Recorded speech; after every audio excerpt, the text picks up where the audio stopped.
കേരളമേ നിന്റെ ഓമനപ്പേർ കേൾക്കെ കോൾമേർ കൊള്ളുന്നെന്നുള്ളമെന്നും നീരാളി പച്ച വിരിച്ച വയലുകൾ എന്നു തുടങ്ങുന്ന കവിതയുടെ രചയിതാവ് ആര്? എസ്.കെ. പൊറ്റക്കാട്. സമുദ്രനിരപ്പിൽ നിന്ന് ഏകദേശം 75 മീറ്ററിൽ കൂടുതൽ ഉയരമുള്ള ഭൂപ്രദേശത്തെ എന്തു വിളിക്കുന്നു? മലനാട്. മിക്ക നദികളും ഉദ്ഭവിക്കുന്നത് ഇവിടെ നിന്നാണ്. ഈ ഭൂപ്രകൃതി വിഭാഗത്തിൻ്റെ ഭൂരിഭാഗവും വനങ്ങളാണ്. പശ്ചിമഘട്ടം മലനിരകളുടെ ഭാഗമായ കേരളത്തിലെ ഭൂവിഭാഗം മലനാട്. തെക്ക് തമിഴ്നാട് മുതൽ വടക്ക് ഗുജറാത്ത് വരെ വ്യാപിച്ചു കിടക്കുന്നതാണ് പശ്ചിമഘട്ട മലനിരകൾ. ഈട്ടി, അകിൽ, ചന്ദനം, രക്തചന്ദനം തുടങ്ങിയ മരങ്ങളും പലതരം ഓർക്കിഡുകളും നിറഞ്ഞതാണ് പശ്ചിമഘട്ട മേഖല. കടുവ, പുലി, വരയാട്, സിംഹവാലൻ കുരങ്ങ് എന്നിവയെ കാണുന്ന കേരളത്തിലെ ഭൂപ്രകൃതി വിഭാഗമാണ് മലനാട്. സൈലന്റ് വാലി ഉൾപ്പെടുന്ന കേരളത്തിലെ താലൂക്ക് മണ്ണാർക്കാട്.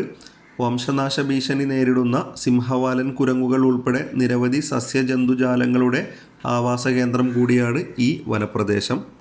സമുദ്രനിരപ്പിൽ നിന്നും 7.5 മീറ്റർ മുതൽ 75 മീറ്റർ വരെ ഉയരമുള്ള ഭൂപ്രദേശങ്ങൾ ഉൾപ്പെടുന്ന കേരളത്തിലെ ഭൂപ്രകൃതി വിഭാഗം ഇടനാട്. ചെറിയ കുന്നുകളും താഴ്വരകളും നദീതടങ്ങളും എല്ലാം ചേർന്നതാണ് ഇടനാട്.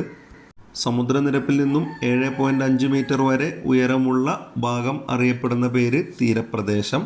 പൊതുവെ മണൽ നിറഞ്ഞ ഭൂപ്രദേശമാണിത്. മിതമായ കാലാവസ്ഥയാണ് കേരളത്തിൽ നിലനിൽക്കുന്നത്.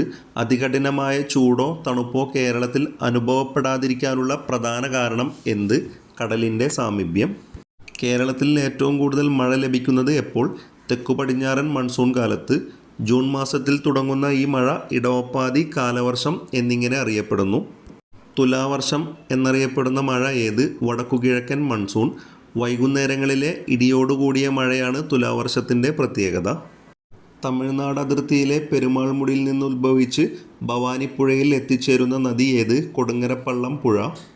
ആലപ്പുഴ, കോട്ടയം, എറണാകുളം ജില്ലകളിലായി വ്യാപിച്ചു കിടക്കുന്ന കായൽ ഏത്? വേമ്പനാട്ടുകായൽ. കേരളത്തിലെ ഏറ്റവും വലിയ കായലാണ് വേമ്പനാട്ടുകായൽ. കരയാൽ ചുറ്റപ്പെട്ട വലിയ ജലാശയങ്ങൾ അറിയപ്പെടുന്ന പേര് തടാകങ്ങൾ. കൊല്ലം ജില്ലയിലെ ശാസ്താംകോട്ട തടാകമാണ് സംസ്ഥാനത്തെ ഏറ്റവും വലിയ ശുദ്ധജല തടാകം. കേരളം എവിടെ സ്ഥിതി ചെയ്യുന്നു? ഇന്ത്യയുടെ തെക്കേ അറ്റത്തായി കിഴക്ക് പശ്ചിമഘട്ടത്തിലും പടിഞ്ഞാറ് അറബിക്കടലിനും ഇടയിൽ സ്ഥിതി ചെയ്യുന്ന ഭൂപ്രദേശമാണ് കേരളം. തീരപ്രദേശങ്ങളിലെ പ്രധാന കൃഷി തെങ്ങ്, നെല്ല്, മത്സ്യകൃഷി. ഇടനാട്ടിലെ പ്രധാന കൃഷി നെല്ല്, തെങ്ങ്, വാഴ, ചേന, ചേമ്പ്, കമുക്, റബ്ബർ, മരച്ചീനി, കാപ്പി, കുരുമുളക് തുടങ്ങി വൈവിധ്യമാർന്ന വിളകൾ കൃഷി ചെയ്യുന്നു. മലനാട്ടിലെ പ്രധാന വിളകൾ തേയില, ഏലം, കുരുമുളക്.